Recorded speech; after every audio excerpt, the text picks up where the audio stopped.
Hello everyone, my name is Wesley Odell and this is my presentation on Ladyhawke. The film takes place in the 13th century in medieval times, and let's get right into it with the characters. So first we have Gaston. No, not that Gaston. We have Philippe Gaston. Next is Captain Navarre. He's also the wolf in the film. And then we have Isabeau, who is also Ladyhawke. Next is the Bishop of Aquila. He is not a good guy, and here is one of his Knights Marquis. This is Father Imperius, who is the monk. We'll get more into him later. And last but not least, we have Caesar.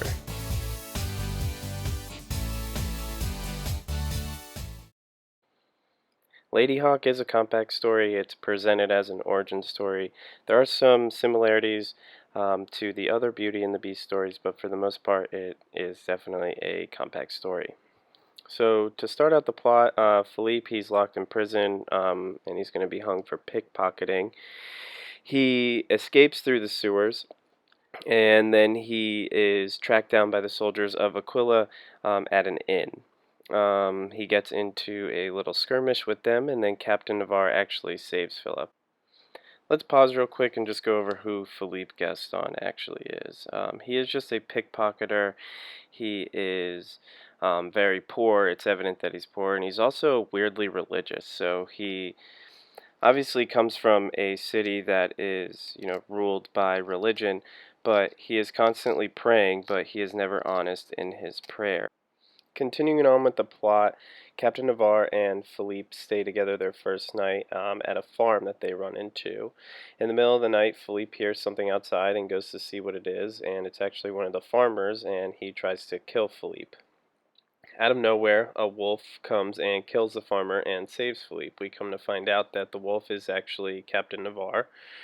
After all this goes down, Philippe sees a woman in the woods, and we later find out that that is Isabeau or Ladyhawke.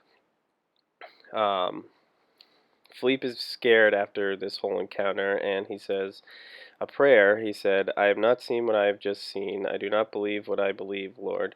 These are magical, unexplainable matters, and I beg you not to make me a part of them." So this is another example of Philippe's dishonest prayer, and it's also a little foreshadowing because he is about to be involved in these magical, unexplainable matters. So why does Captain Navarre save Philippe? Well, he heard that Philippe escaped from Aquila, and he needed someone to sneak him in to kill the bishop. Um, Also, something else to think about, throughout the movie, Philippe is always transmitting messages between Captain Navarre and Isabeau. So maybe Captain Navarre also wanted him so he could actually have someone to, communicate with Isabeau so that they could talk to each other, since they can actually never be together in human form at the same time. To continue on with the plot, so let's get into the curse. So Captain Navarre, he's a knight by day and a wolf by night. And Isabeau is a hawk by day and a beautiful woman by night. So Father Imperius, who is the monk, he's actually at fault for the curse. So before the curse, Captain Navarre and Isabeau were in love, and they confessed this during confession to Father Imperius, who then leaked that information to the bishop. The bishop wasn't too pleased with that because he was actually in love with Isabeau, so he decided to put this curse on them.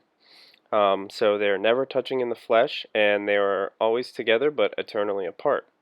So they are always together because Captain Navarre is always with the hawk during the day, and at night Isabeau is always close by to the wolf. Wait a second. Haven't we heard of a similar curse? In the Singing Springing Lark, the daughter ends up marrying the lion, and by day he was a lion, and all his people became lions with him, but by night they had their natural human form. Just something to think about. To get into the religious aspects of Ladyhawke, so we obviously know about Philippe's prayer, or his dishonest prayer. Then there's the role of the bishop. So the bishop is the top dog. He is the king of Aquila. So back then, in the 13th century medieval times, religion was law. So he was at the top. Then there was the manipulation through religion. So, to quote the bishop, he said, Satan's messenger is traveling amongst us, and his name is Etienne Navarre, Captain Navarre. To break faith with me is to break faith with him, to break faith with God. So basically, he is trying to convince and manipulate people to hate Etienne Navarre and to kill him. Then we know about the monk and his sins and his responsibility with the curse. Then, when Philippe sees Isabeau for the first time, actually up close in person as a woman, he says, Are you flesh or are you spirit? Also, while Isabeau is having an arrow removed from her after she was shot, the bishop is having a nightmare. So there's some, correlation to spirituality a little bit. And then here's another quote: struck a devil bargain with the evil one. The bishop bargained with the devil to put the curse on Isabeau and Captain Navarre. So basically, it's saying that the bishop struck a deal with the devil to put this curse on Isabeau and Captain Navarre. In the film, as we know, there's a lot of human to animal, animal to human transformation.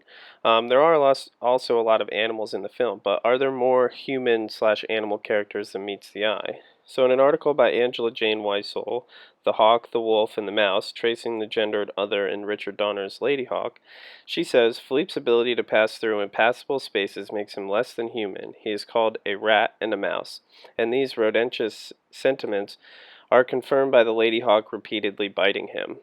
So, is Philippe also portrayed as a rat and a mouse? Well, his nickname is a mouse, so, that kind of makes sense.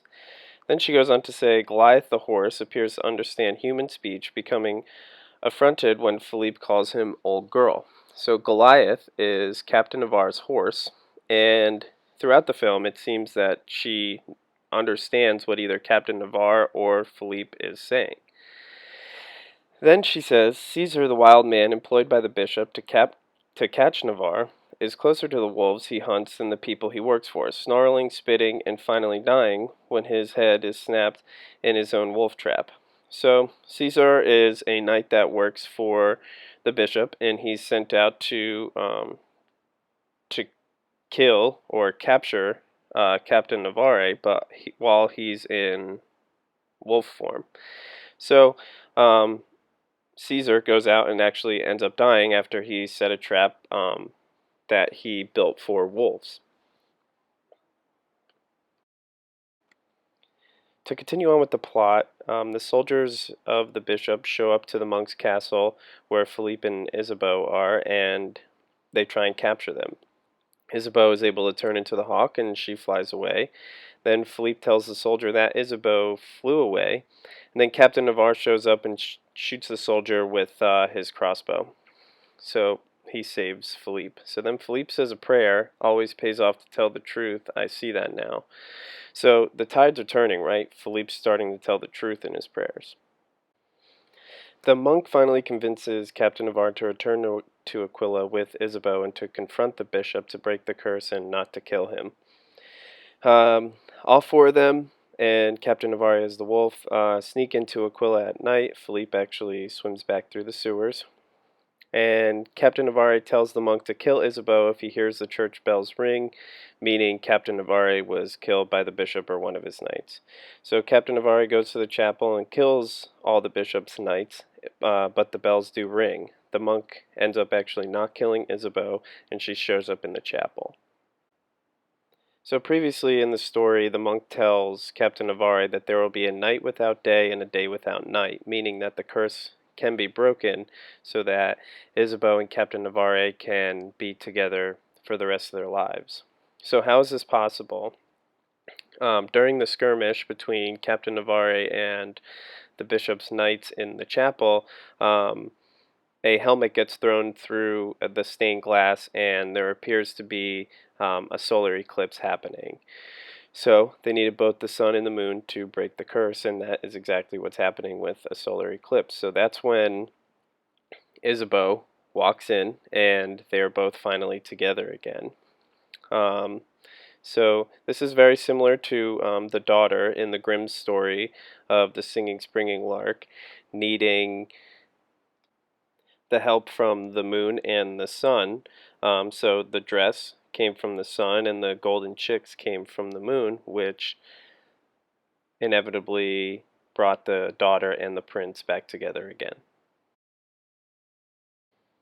At the end of the film, Captain Navarre ends up killing the bishop because the bishop attempts to kill him. And now we're basically at happily ever after. The monk, Philippe, Captain Navarre, and Isabeau are all standing together in the chapel, and the monk says to them, "May God's blessings be with you both from this day forward."